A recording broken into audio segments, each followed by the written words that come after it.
After parents kicked me out, they asked me to come back, because I inherited my rich granddad fortune, and now there is a war in the family, because everyone wants this.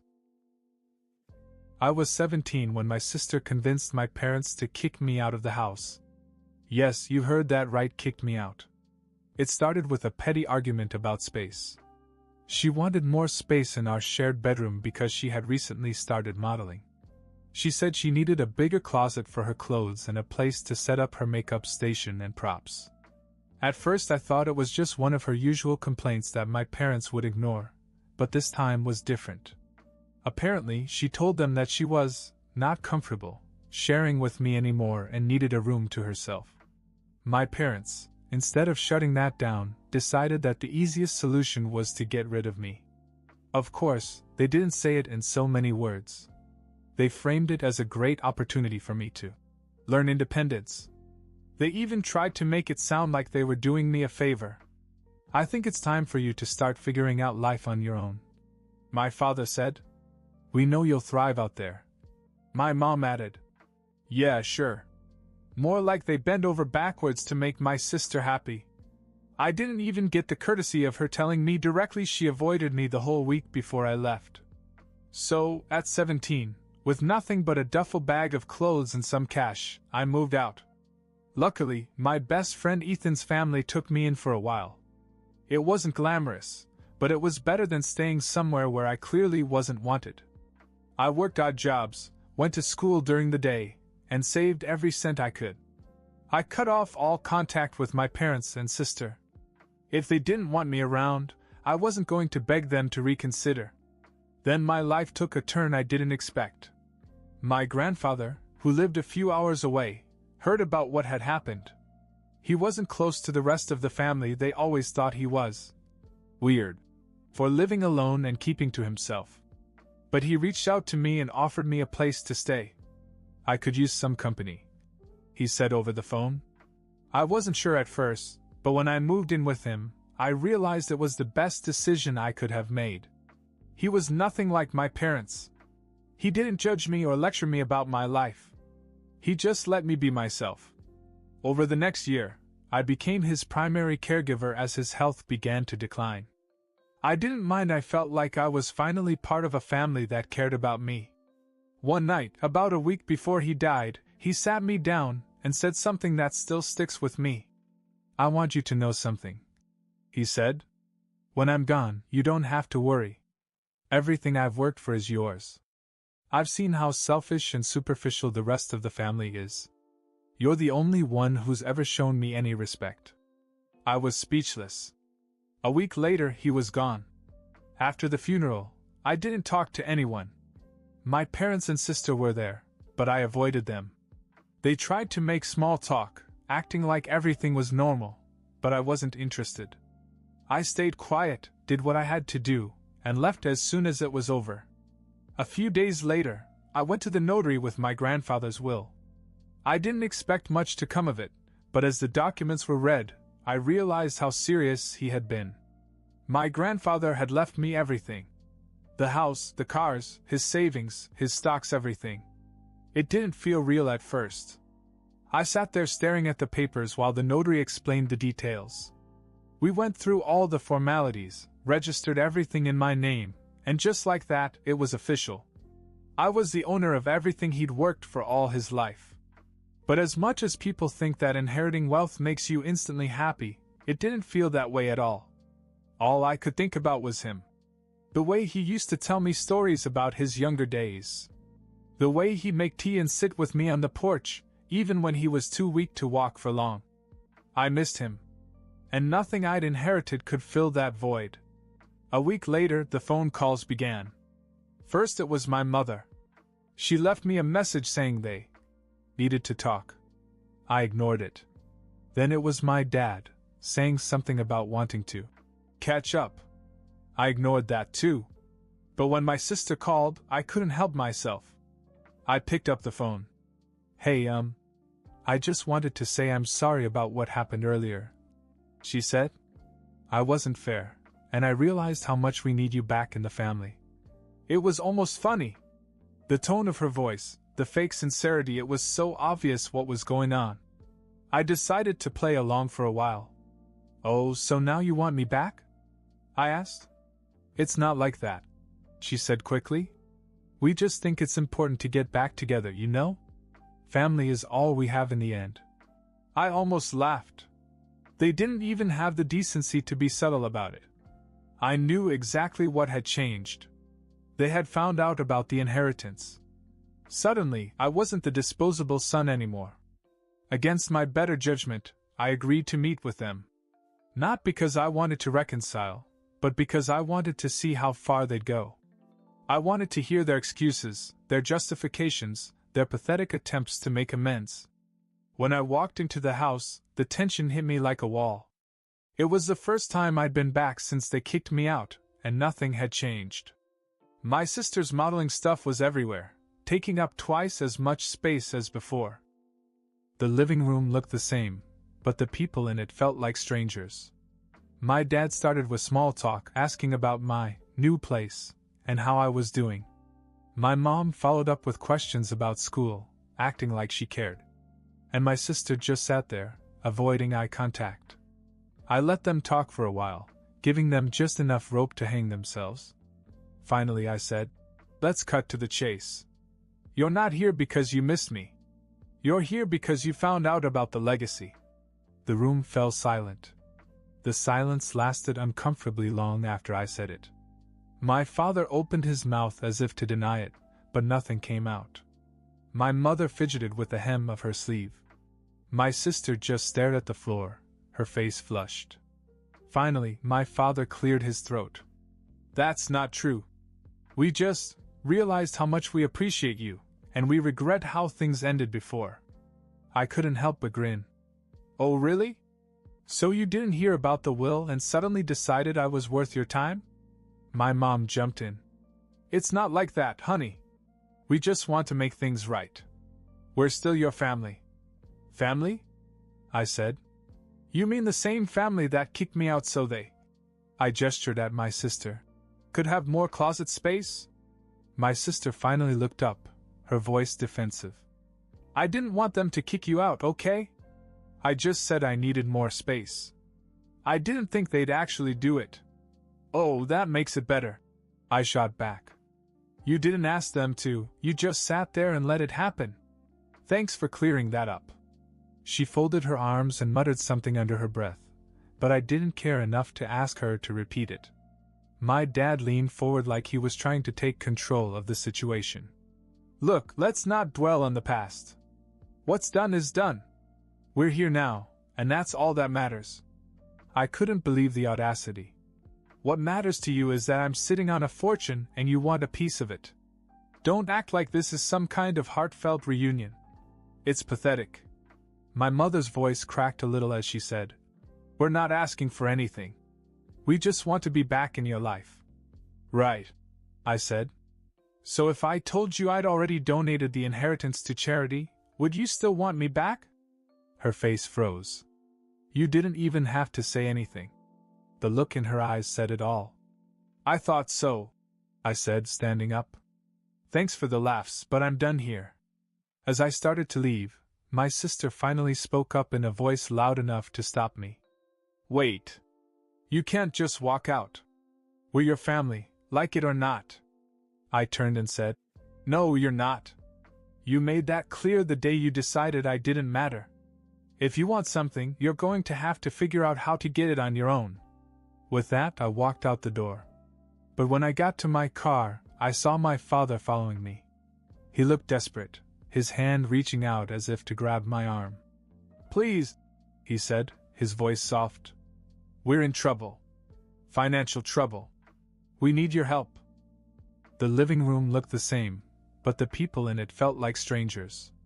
My dad started with small talk, asking about my new place and how I was doing. My mom followed up with questions about school, acting like she cared. And my sister just sat there, avoiding eye contact.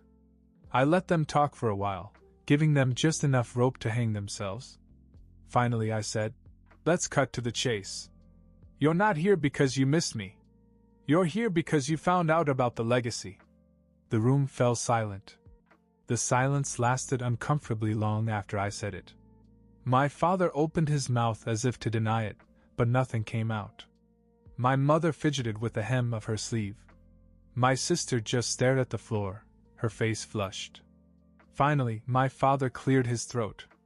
That's not true. We just realized how much we appreciate you, and we regret how things ended before. I couldn't help but grin. Oh, really? So you didn't hear about the will and suddenly decided I was worth your time? My mom jumped in. It's not like that, honey. We just want to make things right. We're still your family. Family? I said.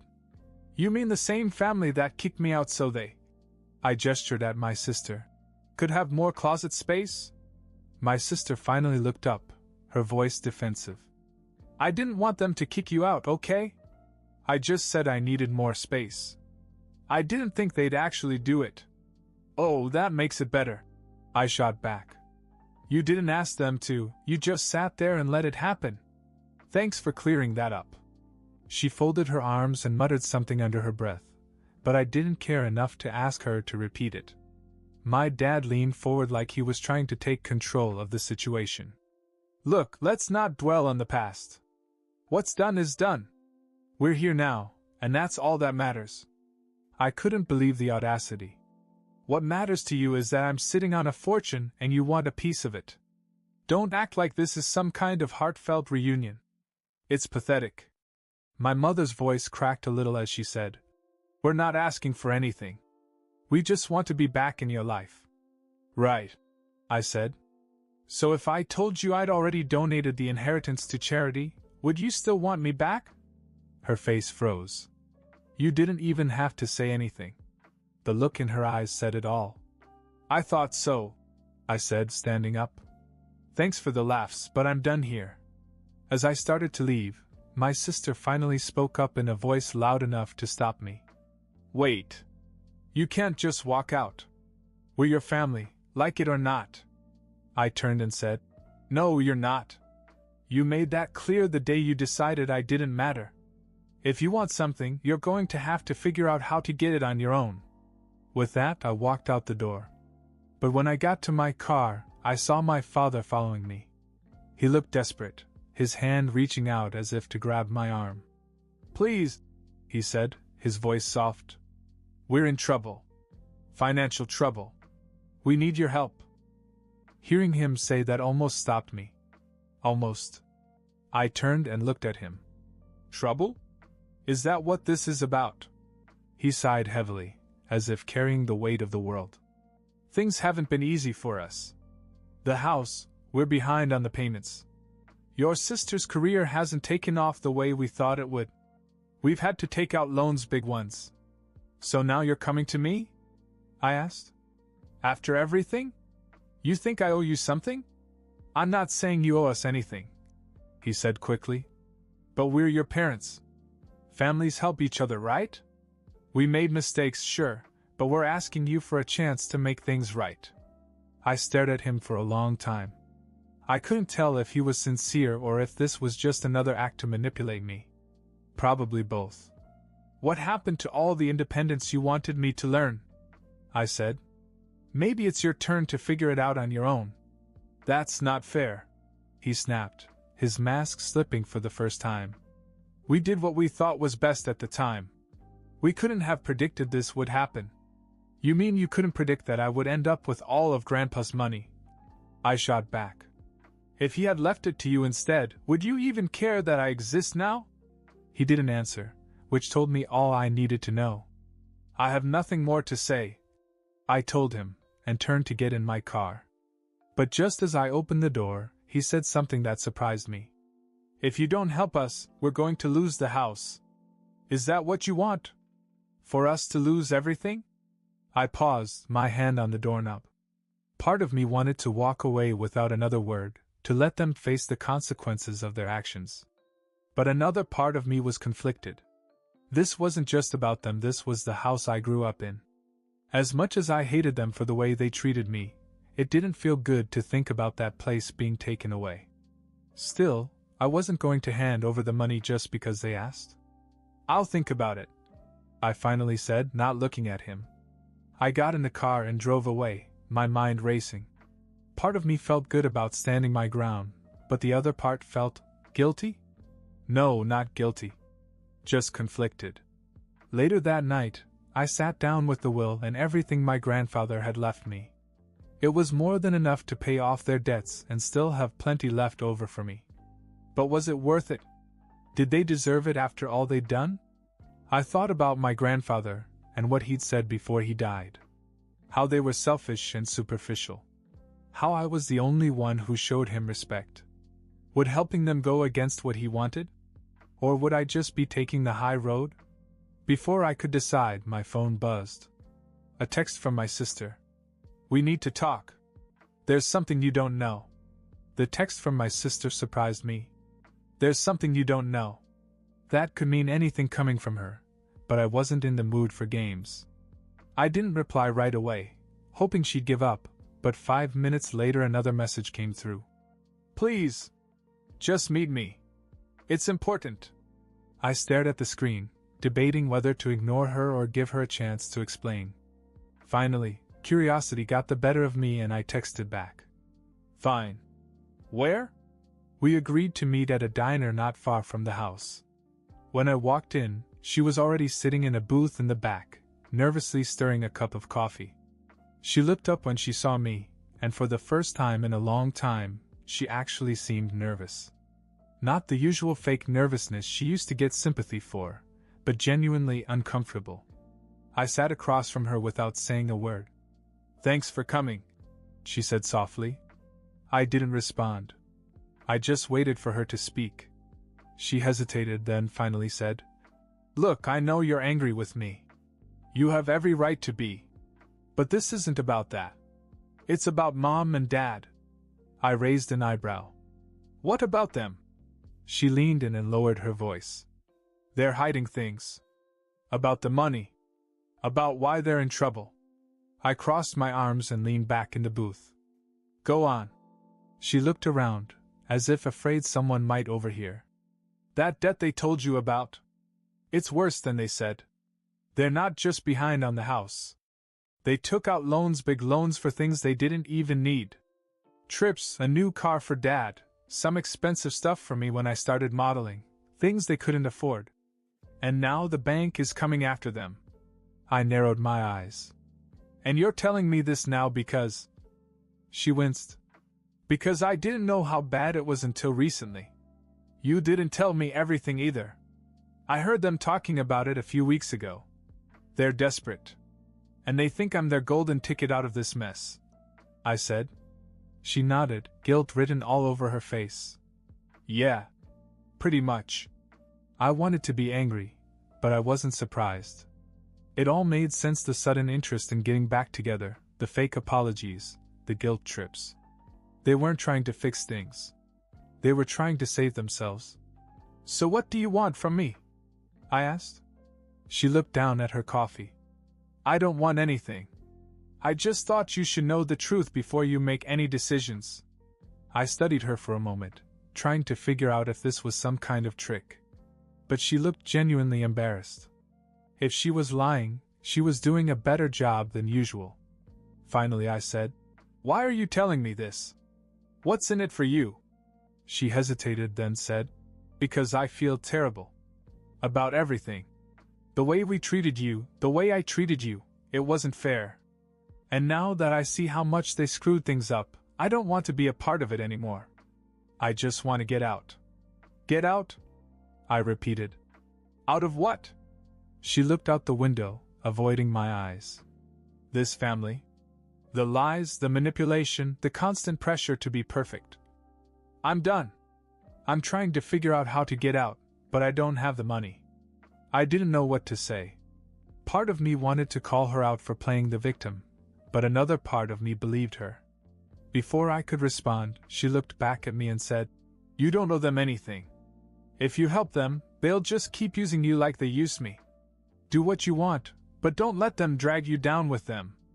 I sat there for a moment, letting her words sink in. Then I stood up and said, Thank you for telling me. But I have to think about it. As I walked out of the diner, My phone buzzed again. This time it was a text message from my dad. "We need to talk. Now." The drive to her house felt heavier than usual, like every mile was weighed down by everything I'd just learned. My dad's text didn't say much, just that it was urgent, but I already knew what it was about. They were running out of time, and I was their last hope. When I walked through the door, the tension was thick enough to cut with a knife. My parents were waiting for me in the living room. My sister wasn't there. She must have left before things got ugly. "Thanks for coming," my dad said, trying to sound calm, but his voice was strained. I didn't sit down. "What's so urgent?" my mom began, her hands clenched tightly in her lap. "We've been completely honest with you about our situation." I interrupted her. "Don't. I know about the loans, the vacations, the car, everything." Her face paled, and she looked at my dad, who ran his hand over his face. "So your sister talked?" he muttered. "Yes. She told me the truth. Which is more than I can say for either of you." My father stood up, his tone hardening. "All right, fine. We screwed up. We're in over our heads, and we need help. But we're still your parents, and we're asking you to do the right thing here." "The right thing?" I said, my voice rising. "You kicked me out of this house without a second thought. You didn't care about me then. Why should I care about you now?" My mom looked like she was going to cry, but I didn't fall for it. "You don't understand," she said. "We had no choice. Things were tight even then, and we thought you thought I was expendable," I finished for her. "And now that Grandpa has left everything to me, suddenly I'm valuable again. That's all I am to you, isn't it? A bank account." My father's face hardened. "It's not like that." "Yes, it is," I shot back. "You're only here because you need money. If Grandpa had left you the inheritance, you wouldn't even call me." For a moment, no one said anything. Then my mother broke the silence. "We'll lose the house if you don't help us. Is that what you want? For your family to be homeless?" I let out a bitter laugh. "My family?